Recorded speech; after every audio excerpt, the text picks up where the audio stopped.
rahmat itu di Quran dan juga dalam hadis setidaknya punya 3 makna utama. Ada 3 makna. 1. Solusi dari berbagai macam persoalan hidup. Saya ulang, solusi dari berbagai macam persoalan hidup.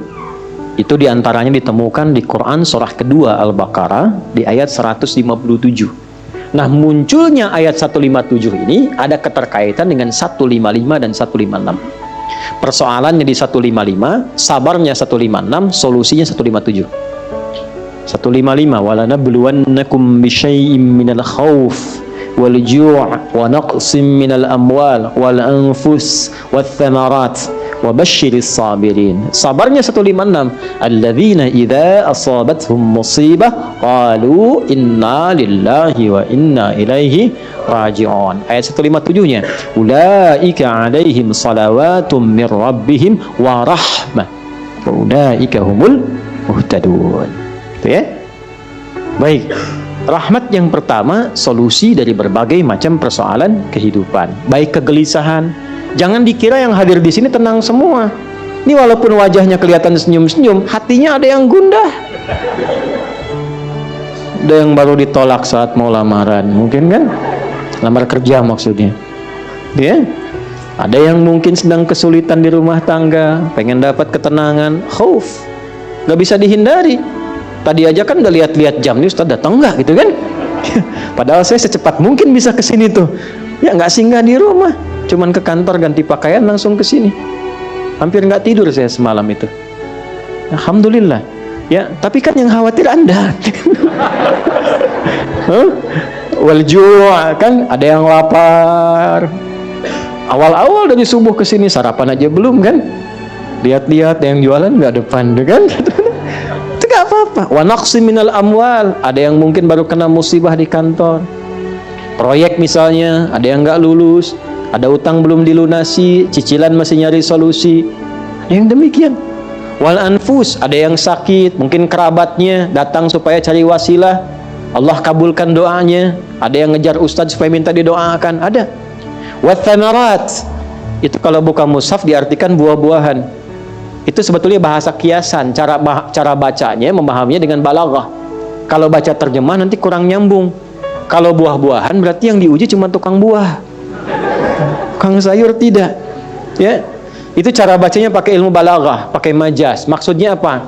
Kalau buah itu kan didapatkan, dipanen saat mulai pertama kali merawat benih kan, nanam, dijaga dari hama. Tiba-tiba besoknya mau dipanen, malam-malam diambil orang. Antum yang ikut tender, kualifikasi antum yang jelas, tapi pengumuman orang lain yang ngambil. Itu maksudnya. Ada orang-orang yang kehilangan sesuatu setelah dia berusaha keras mendapatinya. Harusnya dia kok yang dapat orang. Saya mau tanya pada Anda, biasanya kalau situasi begitu pelariannya kemana? Tuh.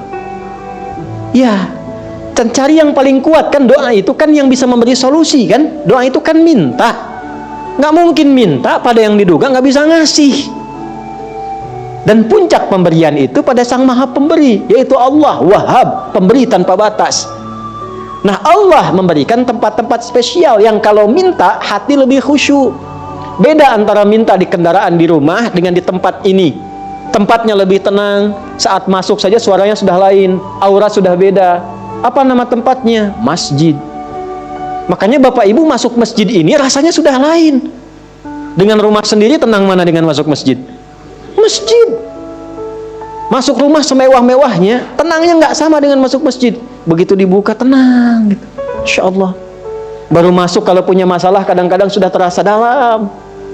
Nangis kan sholat 2 rakaat, nyender ke tembok, tidur aja.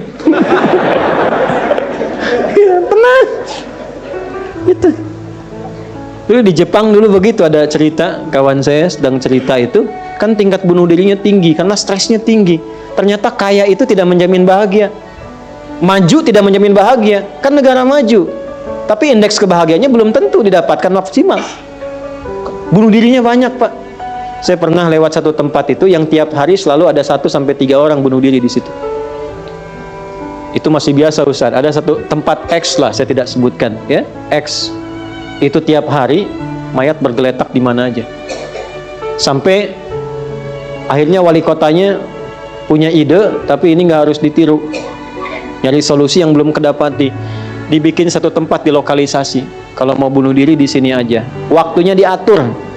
Jam 9 sampai jam 11, jam 2 sampai jam 3.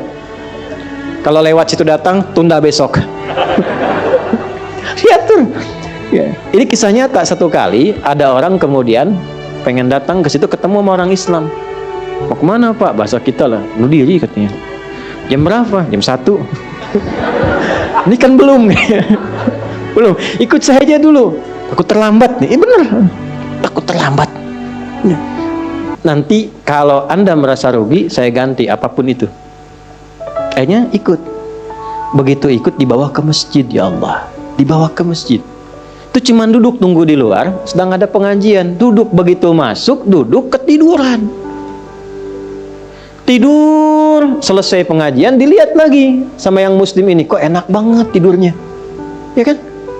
Tidurnya mau dibangunin nggak enak, sampai lewat lah batas bunuh diri itu. Karena lewat gak enak, dibangunkan, bangun katanya, wah bangun kan. Begitu bangun, minta maaf lah si muslim, saya minta maaf betul-betul karena melihat Anda begitu nikmat tidurnya, saya tidak mampu membangunkan Anda. Ini sudah lewat jam bunuh diri katanya. Tapi menariknya kata orang ini, nggak apa-apa. Ini tempat apa katanya? Tempat apa? Ini masjid. Kenapa? Saya itu ingin bunuh diri karena saya sudah berhari-hari nggak bisa tidur.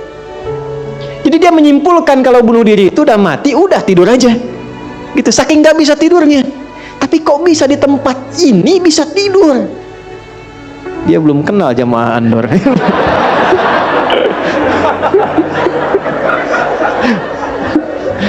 Tidur. Maka diperkenalkanlah dengan masjid. Masjid. Masuk Islam Pak. Syahadu an la ilaha illallah, syahadu anna Muhammad Rasulullah. Itu cuman numpang istirahat samping masjid, masuk Islam. Asbabnya tidur. Tuh.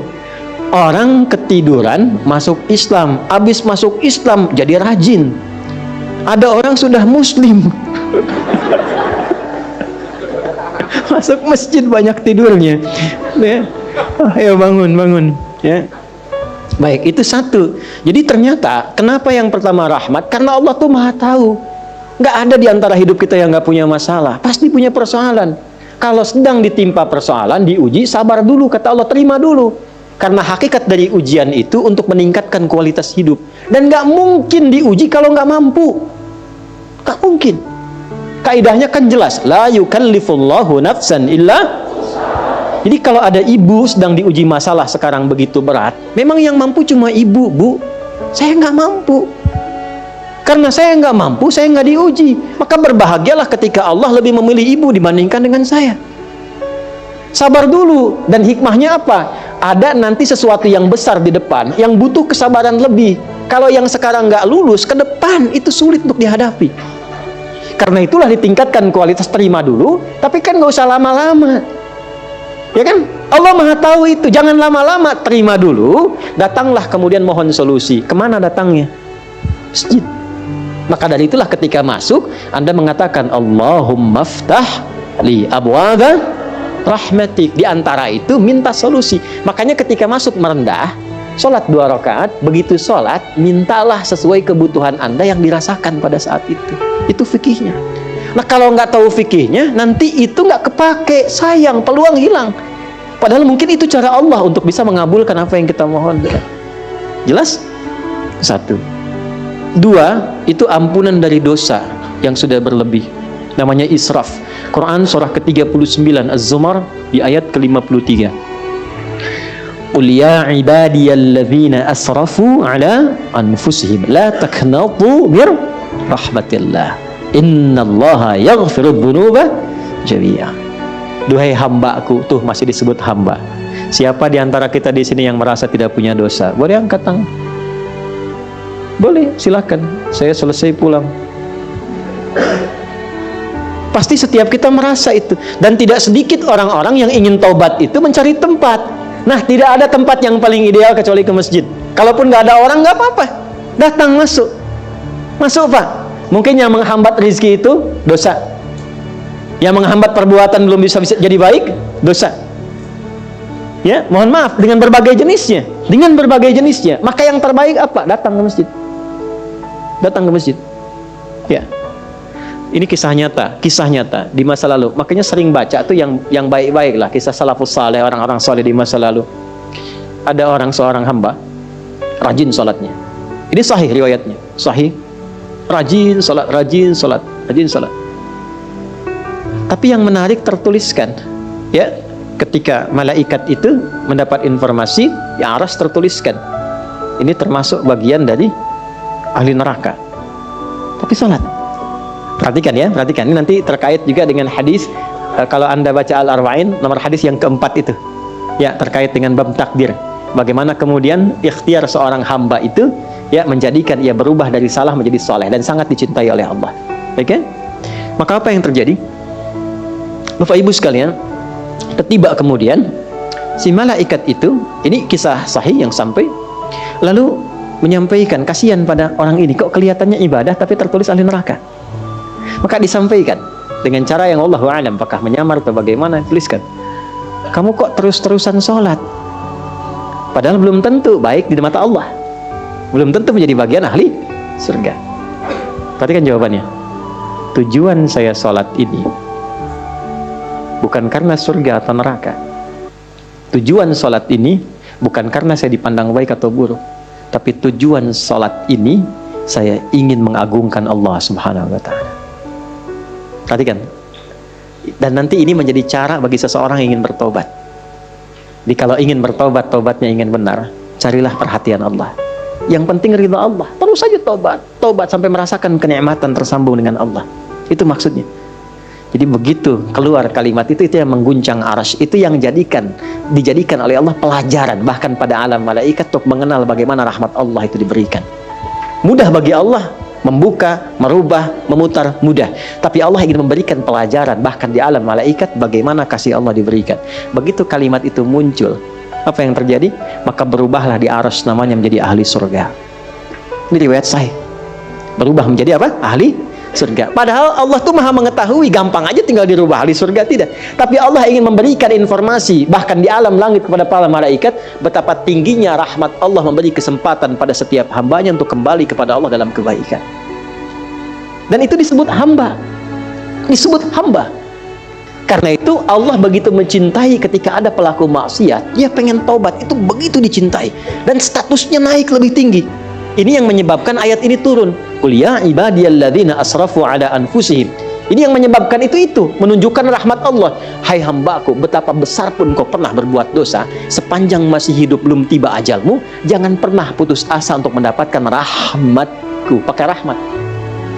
Rahmat di sini mencakup Rahman dan Rahimnya Allah Subhanahu wa taala.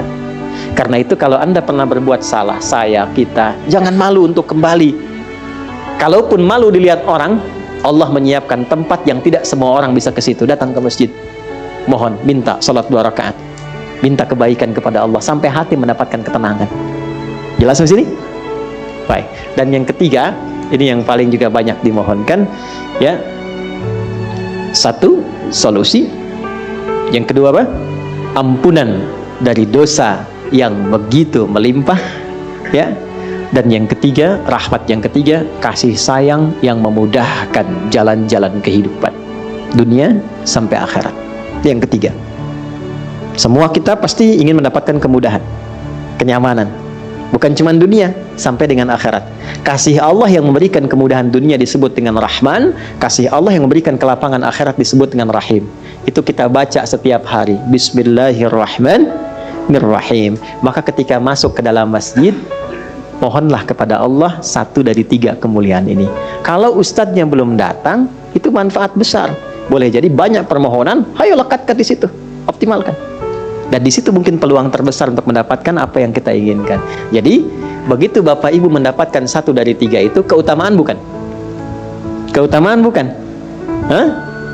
Istimewa tidak? Dalam bahasa Arab, sesuatu yang istimewa, sesuatu yang utama disebut fadlun namanya. Makanya Sulaiman alaihissalam ketika dipuji, karena hebatnya, istimewanya, bisa menaklukkan awan, ya kan? Sebelum Songgoku dan Songgohan dengan awan kintonnya itu yang fiksi, Nabi Sulaiman tuh betul-betul nyata. Tapi ketika dipuji apa yang beliau katakan? Hadza min fadli Rabbi, fadlun. Itulah sebabnya kalau bisa jangan dulu keluar sampai merasakan rahmat Allah ada dalam diri kita. Begitu keluar, Anda keluar dengan kaki kiri dengan mengatakan Allahumma inni as'aluka min fadli. Ya Allah, saya ke masjid seperti apa yang Kau perintahkan, saya datang. Saya memohon seperti apa yang Kau tunjukkan lewat Rasulmu, saya lakukan. Ya Allah, Engkau minta ini, saya kerjakan. Engkau minta berdoa, saya doa. Engkau minta alirkan air mata, aku alirkan. Maka mohon ya Allah, jangan biarkan aku keluar dari rumahmu ini kecuali Engkau kabulkan apa yang aku mohonkan sesuai dengan janji yang Engkau tetapkan sebagai kemuliaan darimu. Ya Allah, saya mohon kemuliaan darimu.